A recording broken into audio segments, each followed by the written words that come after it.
Thank you so much, Kim. Wonderful. Good afternoon, everyone. Thank you for joining. Thanks for joining the webinar. This is always a great time in the year for us.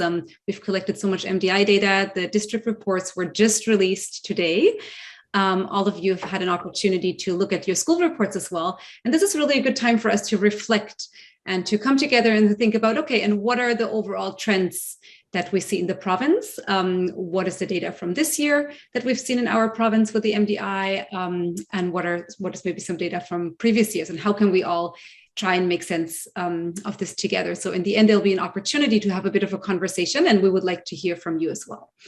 My name is Dr. Eva Oberle. I'm an assistant professor at the Human Early Learning Partnership. I'm the MDI principal investigator. And I'm really happy today that I'm joined by Dr. Kimberly Thomson, Randip, Gill, and Sally McBride. Kim is a postdoctoral fellow at HELP and at Deakin University in Australia. She's actually worked with the MDI for about a decade now. So it's really great to have her and join us in a conversation around specifically COVID-specific experiences of children in British Columbia. And Randip is joining us as a doctoral candidate at HELP. Randip has actually a background in educational psychology and school psychology, and he has spent a lot of time in classrooms. So I'm really grateful for him to join. And Sally, our knowledge to action manager, who will be speaking in the end and really help us understand how can we use MDI data and leverage the data to really do what they're supposed to do, what we're supposed to do with it, which is like making sure that we inform action.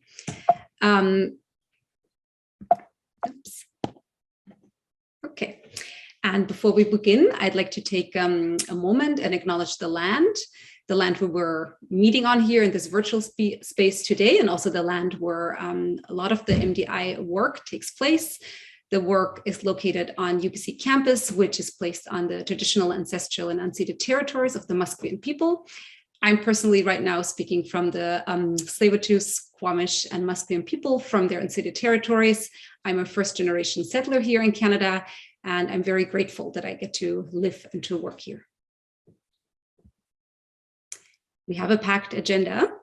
I'll be speaking a little bit about the MDI background, overview, participation. I'll keep this very brief. Always keep in mind that we have a lot of supporting documents online, the companion guide, the MDI discovery guide. So a lot of this information in much more detail is provided for you online, and you can access this anytime on the HELP website. Randip and Kim will have an opportunity to share some research specifically on COVID-19 specific experiences that children shared with us during a survey last year. Then I'll be taking over again and talk about the MDI trends over time. And we actually have now 4 years of MDI data where we have a consistent group of districts that participated in every year, so we can really compare some changes over time. And then we'll be talking a little bit about why do we see these trends, how can we try and make sense to them, and how can we inform action.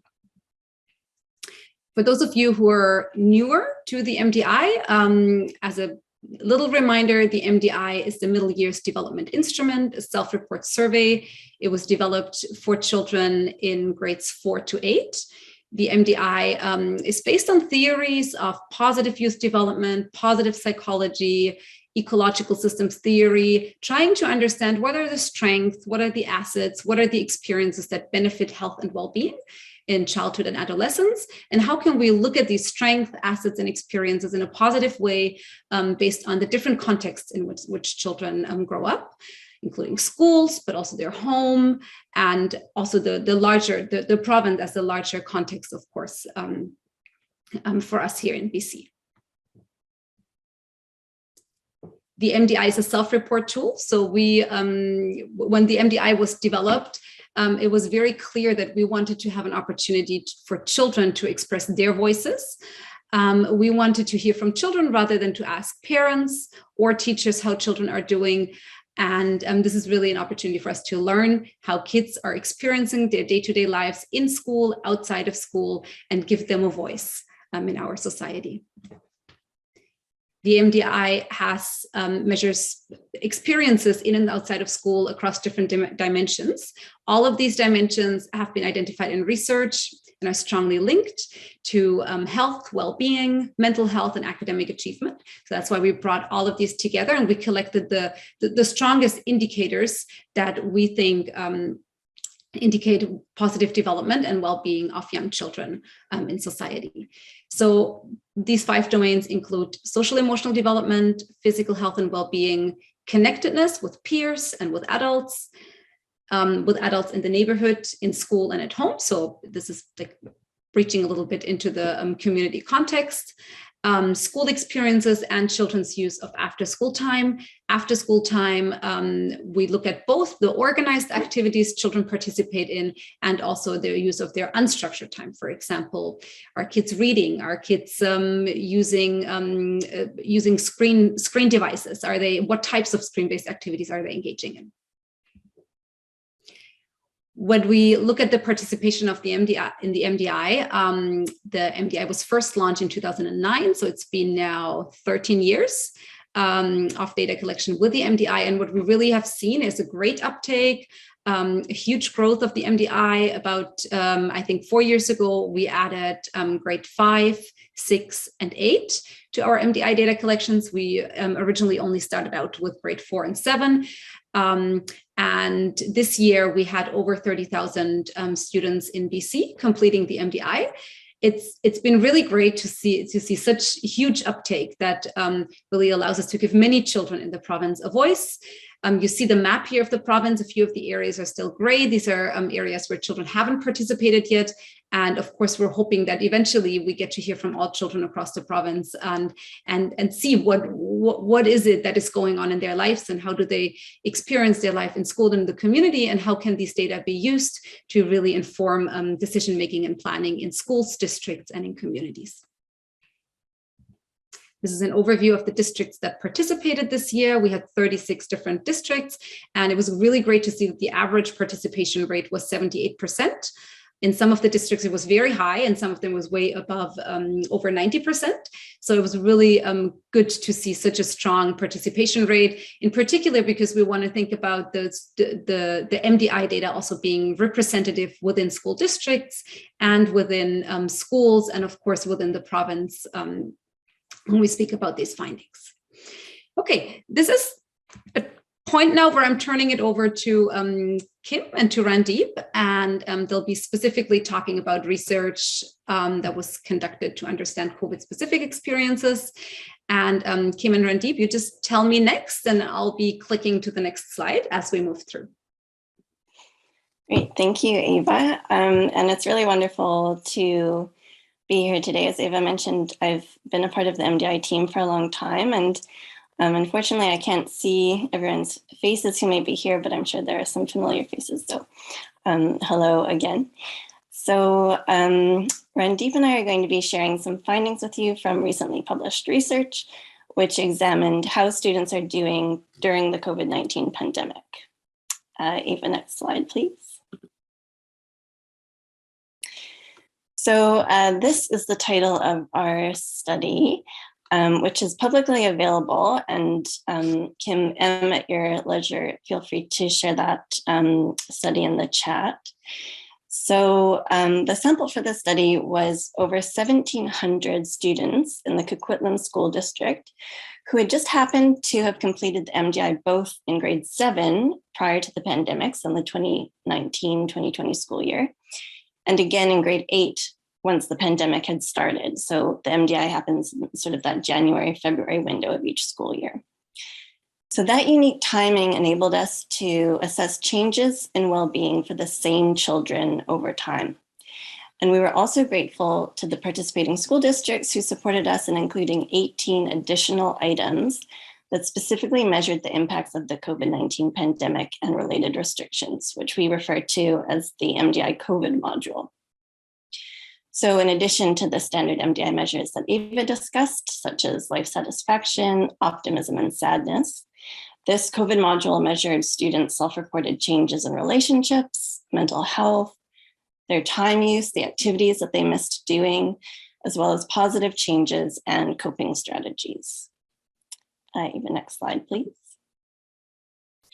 So one of our first questions was, how did students' relationships change during the pandemic? And in the COVID module, we asked, from before the COVID-19 pandemic to now, have your relationships gotten worse or better? And we asked this across a different range of relationship types. So we found that 85% of students reported that their relationships with parents or adults at home had stayed the same or improved from before the pandemic. 90% reported that their relationships with teachers or adults at school had stayed the same or improved. And 84% of students reported that relationships with peers had stayed the same or improved. And you can see the distribution of responses here on the graph, with the majority of students reporting that their relationships had stayed the same, although there was slightly more variability in the peer relationships domain. So students' reports of their changes with regard to relationships with teachers was particularly interesting because this actually contrasted what we had found in a parallel study when we asked BC teachers about their perceptions of how relationships with students had changed during the pandemic school year. So in that parallel study, more than 2/3 of BC teachers reported having fewer opportunities to emotionally connect with students, and 43% reported feeling that students' social and emotional needs were either slightly or not at all met during that first COVID-19 school year. So overall, teachers were reporting that they felt concerned that they were less able to connect with students during the COVID-19 pandemic year, or the first year, I should say. But when we asked students themselves, the majority said that their relationships with teachers had stayed the same or even improved. Next slide, please. So another question we were interested in was what predicted students' well-being during the pandemic? And so one key finding was that well-being overall declined from grade 7 to grade 8. And that's actually developmentally typical. That's what one would expect as children make this transition sort of from older childhood to early adolescence for a number of reasons. However, there was evidence not only from other studies in Canada, but also worldwide that suggested this decline for those students in that cohort was greater or worse during the COVID-19 pandemic than has been observed in previous years. So coming back to this study that we conducted and this table here that you see in the slide, after adjusting for child age, gender, whether or not children were born in Canada, and their previously reported levels of life satisfaction, optimism, and sadness in grade 7, we found that the students in grade 8 who reported higher levels of well-being during the pandemic typically also reported 3 other experiences. And these were improvements in relationships with parents and other adults at home, improvements in relationships with teachers and other adults at school, and feeling safe from getting COVID-19 at school. And of those 3 experiences, it was improvements in relationships with adults at home and feeling safe from getting COVID-19 at school that typically emerged as the strongest predictors. And they were the only 2 predictors associated with lower levels of sadness. So we think those results are very encouraging and highlight something that we found in MDI research studies time and time again, which is the importance of social relationships. And that has really shone through in the context of the COVID-19 pandemic as well. However, we also wanted to note that the study identified variability in children's experiences during the pandemic. So here we're presenting averages for students in this particular age group and in one urban school district, which may not be representative of all students' experiences across the province. And even within that one district, we saw variation. So there were 15% of students who reported worsened relationships with parents and other adults at home, and 10% of students who reported worsened relationships with teachers and adults at school. So those findings really highlight a need to better understand the context of those students who reported worsened relationships during the pandemic, so that we can start to identify what can be done to address those gaps and improve those experiences for those students. So next, Randip will be presenting some of the findings of when we asked students in more detail about their experiences during the pandemic. Great, thanks so much to Kim and to everyone for attending. I'm happy to be here to sort of chat a little bit about what we've been working on. So I'm gonna go through a little bit more of the specific responses to items around COVID So not necessarily as Kim did around changes over time. And as Eva said, we have some written responses as well that are important, so we can hear students' voices in some of their experiences during the pandemic as well. So the first chart that I'm looking at here is we asked students, what did you miss the most during the COVID-19 pandemic? And buying away field trips, sort of going into the community, being able to do larger sort of school activities, things like class parties and assemblies were things that students reported missing the most. Being able to engage in clubs like sports clubs, other school clubs, band, and also things like Little Buddies reading programs. So if there were different activities at the school where they could interact with children, maybe in a younger grade that they weren't able to do during the pandemic, that was also something that children reported missing as well. When we looked at written responses, so children were also able to write in what are examples of other aspects of school that you missed.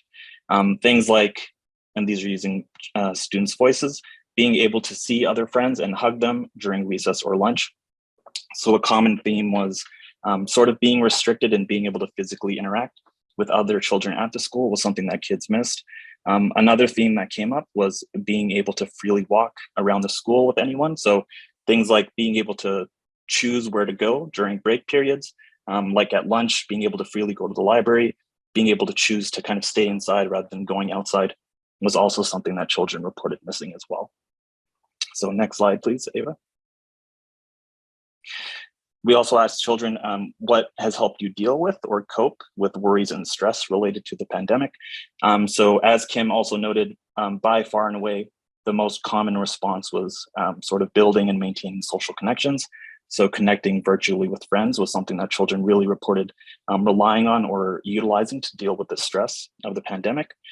Things like connecting in person with family as well as virtually with family and in person with friends as well. Another area that I looked at that would be relevant to the school community is looking at support systems. So getting support from teachers and other adults at school is something that children reported utilizing. To a lesser extent, getting support from a counselor or a therapist outside of the school. And one thing that might be important to think about for practitioners and people in the school community is things like accessing mental health websites or apps wasn't something that a lot of children reported utilizing. And whether that was something that was promoted or not is something to consider in the future as well. Next slide, please, Eva. So finally, I guess to end on a positive note, we looked at what are some positive changes that occurred in your life during the COVID-19 pandemic. So hand in hand, having more time to themselves and being able to explore other interests is something that children far and away kind of reported as being a positive during the pandemic. In line with that, being able to get more sleep and being able to spend more time with friends and family was part of that as well. However, about 1/5 of children reported that there were no positive changes that they reported during the pandemic. We also had students be able to write a written response. So examples of other positive changes that children reported. It was a bit of a mixed bag for this item. So a lot of it was very introspective and gaining perspective on things. Things like I'm just enjoying life and happy, I'm safe and more appreciative. Another written response was something like 6 months off school made me a better person and see who I really am. I was happy with myself, unlike when I'm at school. So some children reported kind of, although they missed being able to freely interact with other students, being able to be more selective with who they hung out with, they were able to kind of avoid some negative situations or experiences as well at school. So it's a bit of a mixed bag. And I'll throw it back to Eva. Thank you, Randip. That was wonderful. And as you kind of walked us through these findings, especially on the slide where you spoke about the things that children missed most, I think all of these have a common theme, which is the connections again. Because what do class parties, field trips, assemblies, sports events, a lot of these have something in common, which is it's an opportunity to create a community, do something together and connect with peers in the class, but also with the school at large and with the teachers. So I think it really just kind of ties that theme back in we've been seeing in the MDI all along of highlighting how much the relationships with adults in the school and with peers really matter. So this is really great. let's kind of shift a little bit now and think about the MDI larger trends over time. And especially in the context of the research you've just heard, that was particularly research done in one school district on the same children who responded to the MDI items in grade 7 and then again in grade 8. Now, that's of course wonderful that we had that opportunity to follow the same children over time. We don't always have that on the MDI, but what we can do is we can look at districts that participate in the MDI on a regular basis, and we can see how do grade 7s in that district, for example, or grade 4s or other grades, how does their well-being change over time? And how do the assets they report change over time? So we'll be looking at that now. And what I want to remind you again of now is just a very briefly what the well-being index is, because I'll be talking about the well-being index. The well-being index is something we use in the MDI to kind of sum up a few indicators of mental health and well-being. There are positive indicators: optimism, self-esteem, satisfaction with life or happiness, general health. And there's an indicator, a negative indicator, which is sadness, which we flip around and call it the absence of sadness. And together those ingredients go into the well-being index. And the way we use it is that we consider children who report positive responses on at least 4 out of the 5 measures of well-being. We consider those kids to be thriving. Kids who report no negative responses and fewer than 4 positive responses as being kind of medium to high in well-being. But as soon as children report negative responses to either of these indicators, we consider that they're in the low well-being category. So this is one thing to keep in mind when I'm going to be showing some graphs on well-being. The asset index is quite similar in the sense that we kind of want to combine certain items that indicate positive relationship with adults.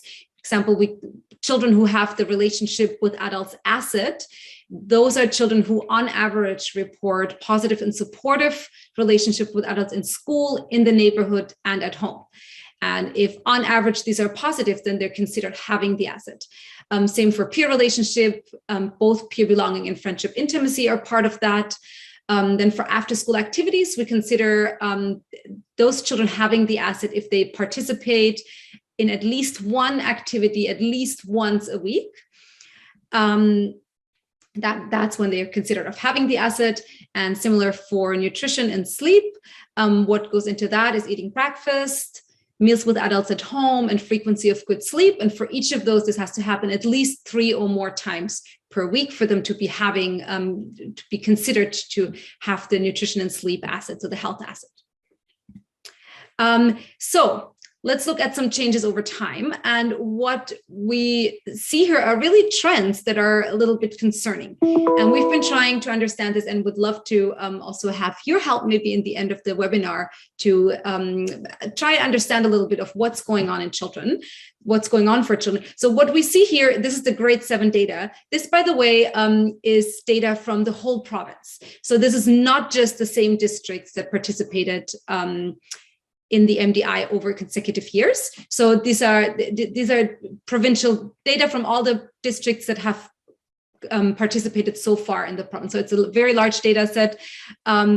Later graphs will actually be following just the specific districts that participate every year, just to kind of control for that potential variability in different districts having different scores, of course, also because of larger contextual differences.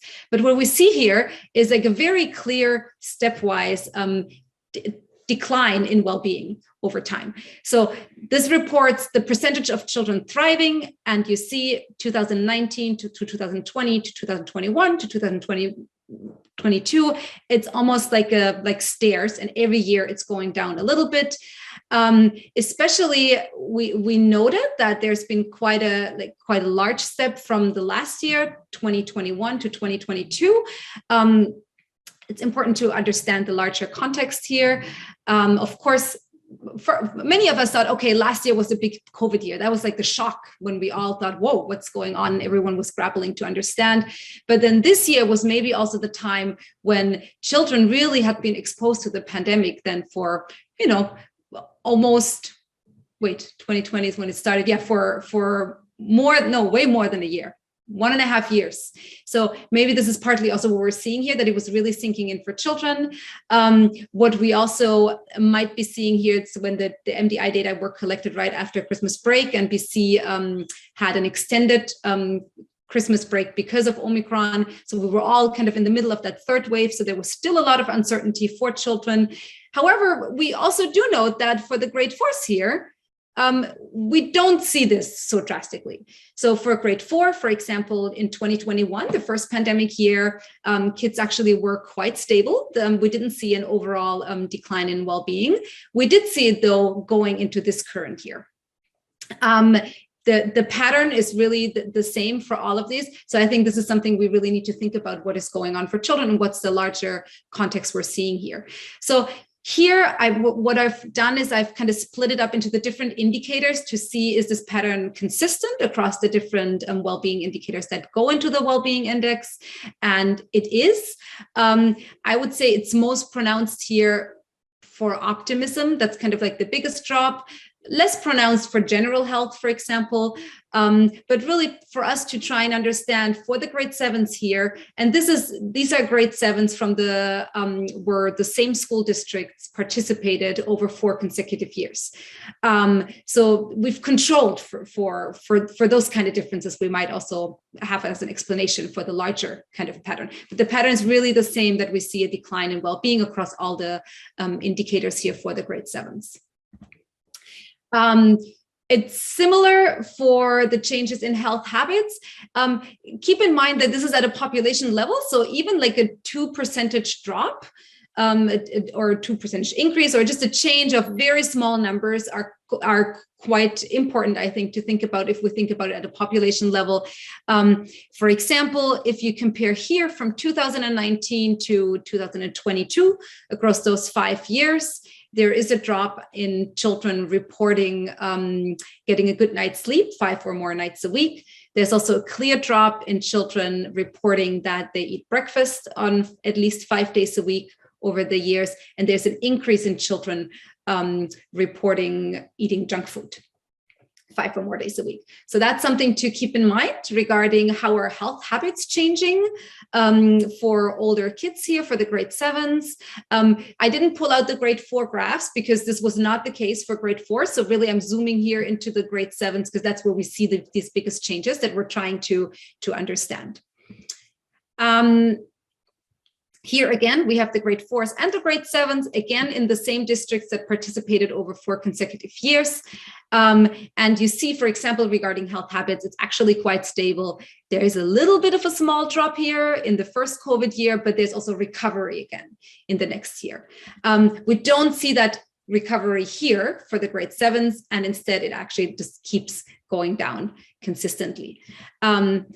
Switching to other indicators here, the asset positive relationship with adults. There's a bit of a drop compared to 2019, but it's been stable over the last 2 years, which is good to see. We would have liked to see more of a recovery. But we also have to think about that still, when the data collected during Omicron, regulations were on, masks were still, kids were still wearing masks in schools, relationships were just, there were limits to what could be done.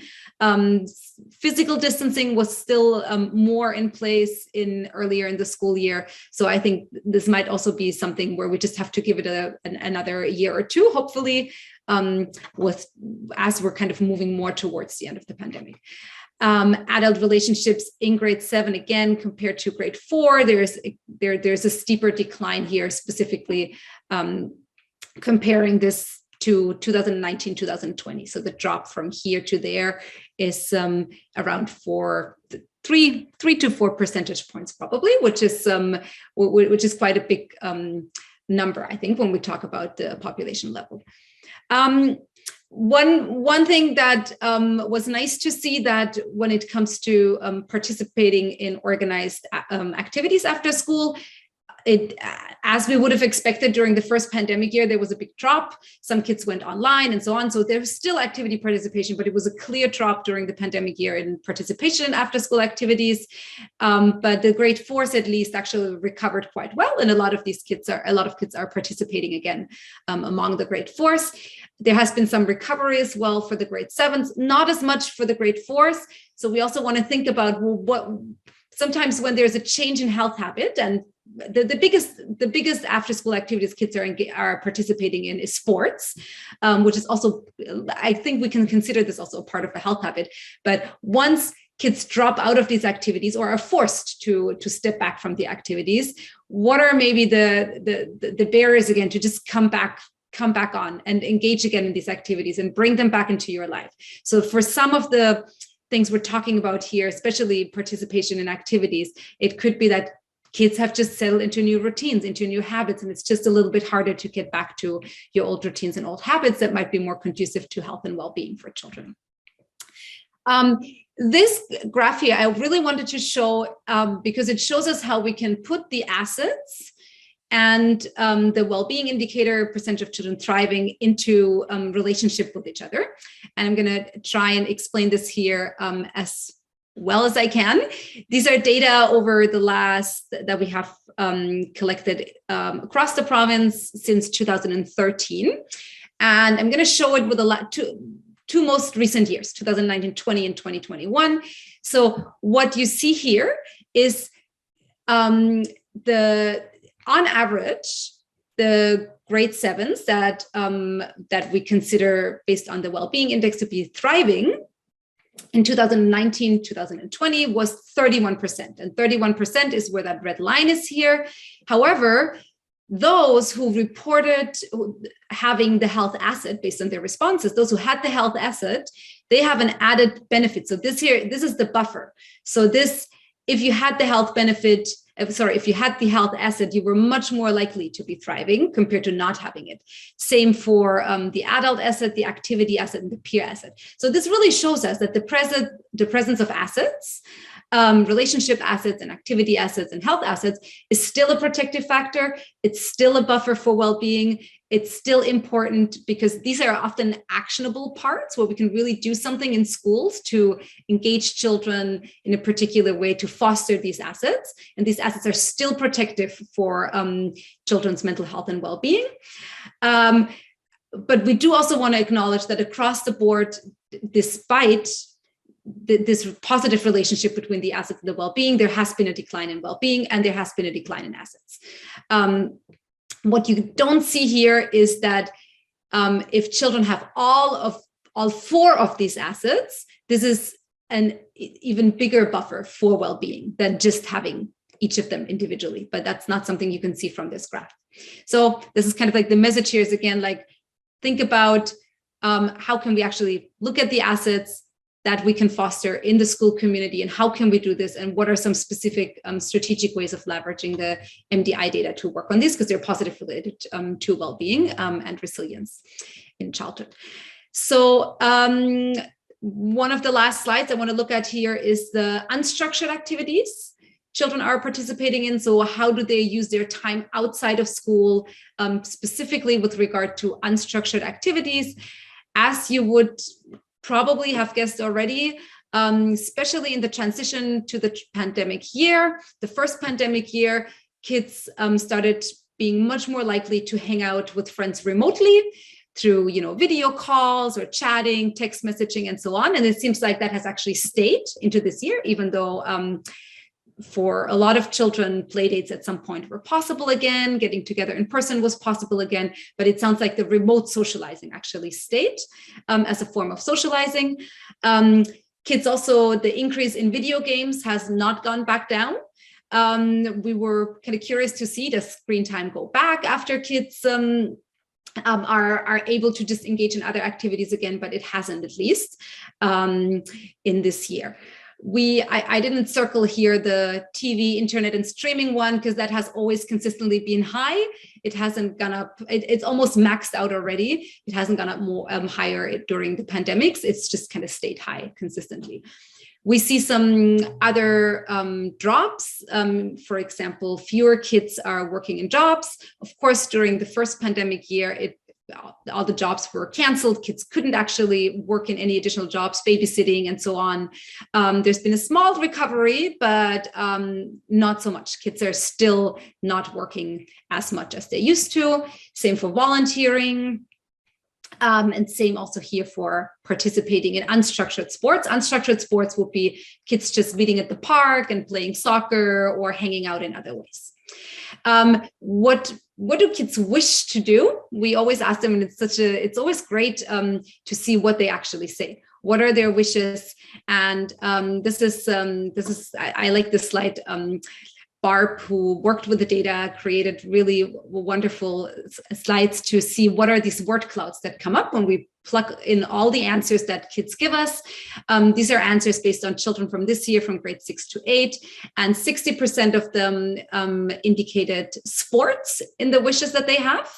And you see here, volleyball, basketball, soccer, swimming, and so on. They're all the top wishes children are reporting. About 20% said something that indicated they just want to hang out with friends. It could be playing, it could be just hanging out at home. Some of the kids said things like, we want to go to people's houses again. Some of them, I just want to chat. I just want to, I want to do activities with my kids and with my friends and so on. About 12% indicated wishes that were specific to participating in music and arts. And then we had about 3% of kids who said that they want to learn new skills, for example, coding or joining a math club or joining other programs where they really get an educational benefit as well. So in making sense of the data, and specifically, I mean, for me, the biggest part looking at the data was like, wow, that's a huge decline in well-being for the grade 7s. And it is something I was trying to understand, why do we see this? So I was doing a little bit of literature research and trying to see, and is this typical? Do we see this actually in other studies from other countries around the world? And of course, there has been a lot of research that was conducted during the COVID-19 pandemic now that really has very consistently shown that the fact that the pandemic has disrupted children's lives so much has really been a challenge for children, because their environments are no longer predictable. It's not clear for kids. In the winter, when they responded to the MDI items, it wasn't clear to them, how is the spring going to go? How's the summer going to go? How is the next school year going to go? Are we going to be wearing masks or not? Are we going to be vaccinated or not? So all the uncertainty and the unpredictability can be quite anxiety provoking. And there is research from Ontario that has very clearly highlighted that among children, specifically among children who already had pre-existing mental health problems and anxieties in particular, about 67 to 70% of children experience deterioration in at least one mental health domains. There were also some improvements. For some kids, mental health actually improved. And when the researchers dug in a little bit more, they found the improvements were mainly for children who had, for example, social anxieties. For them, school closures in Ontario were actually really helpful to have some time at home and not to be worried about peer relationships that might be making them socially anxious. So also important, of course, to look at those subgroups of children who may have experienced benefits from staying home more and being close to their family more, but also thinking about those children for whom that was maybe very stressful, or who did not live in a family environment that could, support the homeschooling, or had enough space even in the home for children to spend long stretches of time in their home. Shifting away from the context of the pandemic, one study I really find very interesting to look at is research by Jean Twenge. And Jean Twenge she really is interested in screen time, and she's interested in seeing how has screen time potentially affected the mental health of children over the last few years. When you look at the graph here on the left side, what this really shows is reading. So the percentage of children who would say they're reading every day, and you see that this is nationally representative data. It's over 1 million kids at these different time points from a large scale survey. You see this, like the first data collection time point here is in 1976, and it goes all the way to 2016. And when you really see that across all sorts of demographic groups, different racial groups, and so on, you see the decline in children saying they're picking up a book or a magazine to actually read. And what she also showed, and I don't have this graph here, is that this is quite similar for children meeting friends in person and children going to places like the movies and to other activities that were much more common to do in person. And instead, what she shows is that there's been a huge increase in participation in screen time. So children are spending much more time in the virtual world. And I think one thing we have to ask ourselves is, what are kids doing in this context? And what are the activities they are engaging in? And what are the activities that are being displaced by having long hours of screen time? In a follow-up study here, this is based on data collected in the UK on a national representative sample of children, about 10,000 children. And I pulled this graph out because I find it really interesting, because she really says it's not just the screen time in general, but she distinguishes between different types of screen time. And what I think what really sticks out here is the steepest curve is for social media. So what you see here is that in particular for girls, so this side here is girls only, this here is boys only, what you can see is that kids who have less than 1 hour who report engaging less than 1 hour of social media per day, among these children, they have quite, well, the percentage of those reporting low levels of life satisfaction is quite low. So life satisfaction is high for those who have very little social media time. On the other end here, some kids, actually a good proportion of kids, reported more than 5 hours of social media per day.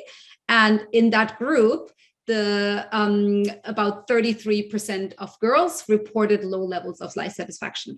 So this is quite that's a very huge effect that you can see here. You can see that this effect is less pronounced for the boys in general. You can also see that mental health concerns here were higher for girls than for boys. I've only pulled out low life satisfaction as an example. She has the same graphs in her paper, and you can pull out that paper if you're interested. And they all have the same pattern for self-esteem, for self-harm, for depressive symptoms, and it's quite consistent, both the gender difference in these mental health problems, but also this clear link to social media. And one way of how she explains it is also by saying, look, think about gaming, for example. Video games tends to be stationary, tends to be in someone's house. Kids sit down, they participate in it, and then they end the activity, and then they're done with it. Then they leave it. Whereas social media is something that is much more intrusive. It's part of our portable devices typically. Even when kids are not engaging in it in that moment, they often are thinking about whether or not someone commented on something they posted, whether or not someone might have posted something else in the meantime, whether or not there's something they're missing.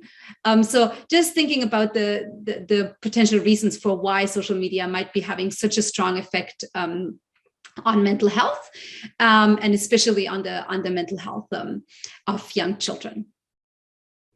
One thing I kind of want to make a switch here to think about, when kids are online, also what are they consuming? Because the in the previous slide, the negative impact of general internet use, like the browsing, the just general internet reading online, was also quite strong.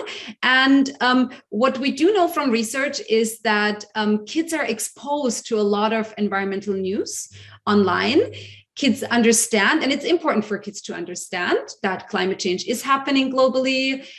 But also not all children have the ability at the moment to just kind of cope with this, with the existential threat they're experiencing by understanding what is happening around us. Specifically in BC, I think it's been during the last year, we had the heat wave, we had the floods. All of this was, of course, part of the media, and it is important for children to understand this. And I think we need to try and understand also, how can we help kids to know what's going on, but also help them be empowered and feel empowered to climate action. There is research that has shown that climate anxiety, eco-anxiety, is a big part of mental health now. The helplessness children experience, the uncertainty about their future, the constancy of the negative environment information with no clear action, and often a feeling like, well, I guess there isn't much that I can personally do at the moment. It's just too big for me to tackle. So something for us to think about, what also might be weighing on children in addition to the COVID-19 pandemic. And similar, of course, global concerns. I've seen this with my own children who are elementary school age, who write about the current European war and political conflict in their stories, and they embed it in their play and their storytelling, which tells me that they just really they pick up a lot and they understand a lot, but they don't quite know how to cope with this. And they ask questions, of course, like, is this something that can happen to us? Are we safe here in Canada? So kids, tying this back to screen time, also kids who spend very long hours online and who are constantly exposed to those global concerns without necessarily, a good strategy of coping, or maybe not even necessarily an outlet of being able to talk about this and process it. This can be quite challenging for mental health, specifically, as a study found, for children who already experience anxieties. They tend to take constant exposure to news as a perception of a personal threat taking place in addition to the societal threat, which can increase anxiety even further. So thinking about, okay, what do we do? How can we support children? One thing I've done research on, and also Dr. Mariana Personi, who's the director of the Human Early Learning Partnership, has done research on, is really this idea is like, okay, one thing we can do is supporting children to get outside and play, getting them to connect with nature. Connected with nature is beneficial for mental health. It's also something that is related to children's tendency to take on environmental stewardship and care about nature. Being in nature is highly related to children being able to just being physically more active, being outside, vitamin D exposure. Play outside tends to be free, unstructured. They cover much more space outdoors. They have opportunities for risky play, climbing on trees, and so on, being creative, building forts. So all of these things, I think, are beneficial for children and also for young teens. And while they might not be talking about this as play anymore, still there are lots of benefits for them by engaging with their natural world around them. And I've actually seen over the last few years, a lot of schools in the province taking this up and saying, okay, maybe for some kids, this is hard to access outside of their school hours. How can we take learning outside? How can we take learning into nature? How can we create like part of our curriculum set in nature? Some kids do, or some schools do nature walks. Some teachers teach an entire curriculum outside. It's been really great to see that uptake, as it also has been actually endorsed at a national level. There's been a position statement that has been launched on active outdoor play. It's been distributed through Participation, and they've really said, okay, the biggest risk is keeping kids indoors. So shift learning, activities, play, and so on outdoors, because it's really essential for the healthy development of children. Nurturing positive relationships. We've talked about this over and over again in the context of the MDI. How can we support children's relationship with peers, with educators, and of course, in general, in the school system? How can we create socially, emotionally healthy and aware schools? I think this goes way beyond just saying we need to support the relationships of students, but also of students with teachers and also among teachers. The social emotional well-being of teachers themselves, of educators, is tremendously important because they're the ones who actually are working with students every day. So we have to care for the health and well-being of teachers in order for them to also be able to support the health and well-being of students. And I really want to turn it over here to Sally. And Sally, I hope I left you enough time to just say a few words on systemic change in schools and maybe a few words to what you think we can do to, oops, why did this hop? Okay, I think okay, no, sorry, it's back on. Over. Yes. Can you, yes, do you want me to switch to the next slide? I don't know, my whole setup changed. I'm not sure why, but I think it's fine. That's okay. Is everyone seeing what they're supposed to see? Kim, Randip, can you give me a thumbs up? Okay, perfect. I took over the slides, Eva. Oh, you took over the slides. Oh, okay. Now I keep clicking. I didn't understand why. Okay, sorry. I'm going to mute myself and you have so much to say. No, and I'm going to be quick because I know there's also a couple of questions that have come in, Eva, and I know we want to leave a little bit of time for that. So I'm just going to do a quick skim over the surface and just really contributing to and building on what Eva was just saying around the classroom level action and how the MDI can really support some systemic change, and using the MDI to really identify gaps and opportunities for policy and programming across health, education, and community sectors, as well as really helping us monitor how well all of these systems and the changes in these systems are doing in supporting children and youth in their middle years. So a great example of this, and one that's part of addressing the ongoing negative impacts of the pandemic in the education system, is the mental health in schools strategy that was developed in collaboration with many other stakeholders with the Ministry of Education. And there's providing additional funding to support mental health services for students, as many of you likely know or are involved in. And MDI can really support the key principles of the mental health promotion in schools. So helping understand cultural responsiveness and humility, trauma-informed practices and approaches, and strength-based approaches, as well as helping us understand mental health in school strategies and build those with mental health literacy and resilience, social emotional learning, school connectedness, personal and social competencies in play. And we've got a great blog that we've just put up on Discover MDI that I think Kim can probably share out, that really breaks down how the MDI aligns with the mental health in schools strategy.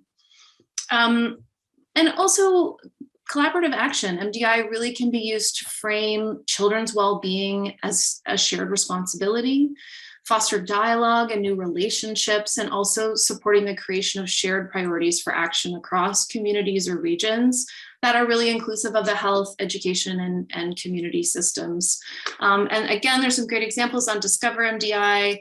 I have this great one I just want to really quickly share with you because I live here and I love it here. And it's so great to see a recent example of collaboration from the Sunshine Coast, which is SD46. I don't know if anyone is from here. Hello, if you are. They basically brought MDI data on active transportation and to help support a funded partnership with Vancouver Coastal Health and Transportation Choices Sunshine Coast that was called the Best Routes to School Initiative. And basically MDI data for the district indicated that only 4% of students were biking to school and 25% indicated they'd really like to have the opportunity to do so.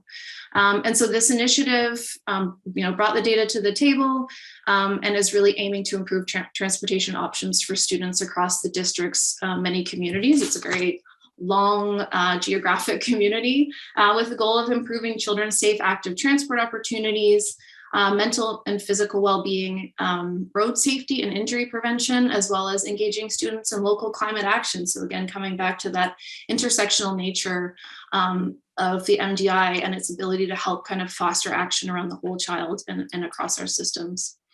So I might pause here, Eva, and open it to questions if you think. That's probably the best way to go. Yeah. Yes, I think that's a great idea. And I mean, I think everyone should always know, yes, of course, the Discover MDI online, it's such a great tool. And I think it's something that is very interactive and really is a great starting point for using your data. And I'd love to, I'd also, I'd love to hear from participants from school districts. What have they seen during this last year and also during previous years? Do the data reflect their experiences? Do they have other explanations? I'd really love to hear from you who are in schools every day with the kids. So there's two questions. One, I think, is fairly brief. It's from Mariana. Hello, Mariana. Clarifying around the asset slide that you showed. Recognizing the more assets children have, the better. It seems that the graph you showed indicated that the healthy habit asset contributes more to thriving than the other assets. So I think it's helpful to clarify that for participants. And yeah, it was the health, having the health asset was that had the strongest effect for as like a buffer for well-being. I do think we also need to kind of mention though that the health questions is measured a little bit differently than the other questions, so they're also smaller. There's some differences in measurement, which sometimes can make it hard to kind of do a one-on-one comparison for how much each of them is contributing. Thanks. Sarah, hello, Sarah has a great question about relationships with parents and teachers, and is wondering about the sibling data, which we do collect, hasn't been a part of this analysis, with a curiosity if well-being during COVID might have been higher among children who had one or more siblings to play or interact with, especially during the early stage of the pandemic, and perhaps being protective. Mm-hmm. We haven't looked at this, but I think it would be a really interesting research question. And I could see it go both ways. Having siblings is great, of course, for for that potential of having a little social context, also for spending time with siblings. But depending on the larger circumstances, is there maybe some kids with siblings, there was less space at home and it was also more stressful. I think it could be a benefit, and in some other contexts, it could also be something that could make a pandemic situation more challenging for these kids. But I think it's a really great research question to dig a little bit deeper into that. Yeah. And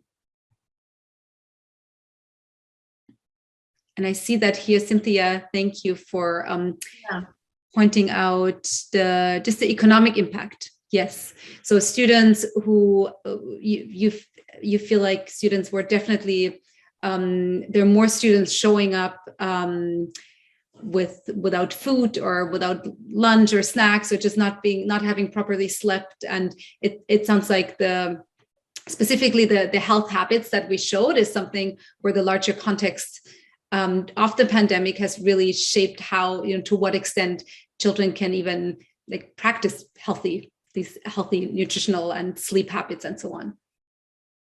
I think maybe just to add to that, that was sort of a main point that we wanted to highlight as well, is even if on average we're seeing students are reporting that sometimes they're doing quite well during the pandemic, there is that range, and we can't forget about certain families or certain children who have different contexts than others. Mm-hmm. Yeah. And I'm reading these comments and they're wonderful. I'd also be very happy for someone to just unmute and speak. It can sometimes be a little bit easier than reading the comment and quickly trying to process it. So feel free to just unmute and speak. Or can they, Sally? No. Oh, they can't. Oh, I'm so sorry. We're in a webinar format, but what we can do, and what we'd love to always hear from everybody. So Kim, maybe you could put the MDI email address in the chat, or Ava's or myself. I'm sure anyone here would be happy to connect. We're always really interested to hear, these types of questions around what other data is there, like the sibling data, to explore. What are examples of the ways you've been using the data that's been helpful, challenges, what's just happening in your community we'd always love to connect. Mm-hmm. So it sounds like, Yvonne, I can see here your question about, or your concerns about how can we understand these responses by the children? Are we sure that children are actually understanding the question and can respond to these questions in the way we intend to ask them? I think, this is it's a good question, but we have done a lot of research on this, validating the surveys and really aligning children's responses. There has been, in the very beginning of the MDI, there was a study where researchers actually spent time with children and sat with children as they were responding to some of the items, and the children were talking out loud what they were thinking about as they're choosing the response where they saw themselves fit in. So this is all kind of part of measurement and validation work that was done for some of these measures early on. So I think from a measurement perspective, at least, we can definitely say that that it's a tool that's been validated, and where we see that what children say in some domains is consistent with what they'd say in other domains. I was going to try to briefly answer one question from Angela about were there differences between urban and rural kids, like kids in apartments with no green space versus those with more outdoor spaces. So we had two different school districts, one in a more urban environment, one in a more rural environment. So children in the more rural environment did report in terms of coping with COVID-19 and as a stress reliever, being able to go outside and as like a mechanism for dealing with it more so than children in an urban environment. Yeah, thanks, Randip. Also had a question about, is the MDI only in BC? And Sally can help me out with this, and Eva too, but I think no, so there are other places in Canada and in Australia as well. They're collecting the MDI all over. Mm-hmm. Yeah. And that comparison or analyses could happen internally. I think that hasn't really taken place. The data that is collected in Nova Scotia, Northwest Territories, some communities in Ontario is not shared publicly unless those particular school districts share that data. Kim is nodding at me, so it looks like Thanks for all of you for participating. I would love to keep talking to all of you, and I'm kind of sad that we can't actually unmute and just have a conversation. So please reach out and connect, and we're really also interested to hear what you're doing with the MDI data and how it really informs your planning and your decision making in schools for the next year and so on. The example that Sally gave us from the Sunshine Coast School District was wonderful, and I know that a lot of districts are doing many wonderful things. So please always make sure that you share with us how you use the data and how you feel like the data have really made a difference for you, and were useful for you in making some, putting some programs into place or making some decisions for the next year. So I think we can close it with this, and thank you so much. We're hoping to be in touch with you soon. Okay, bye.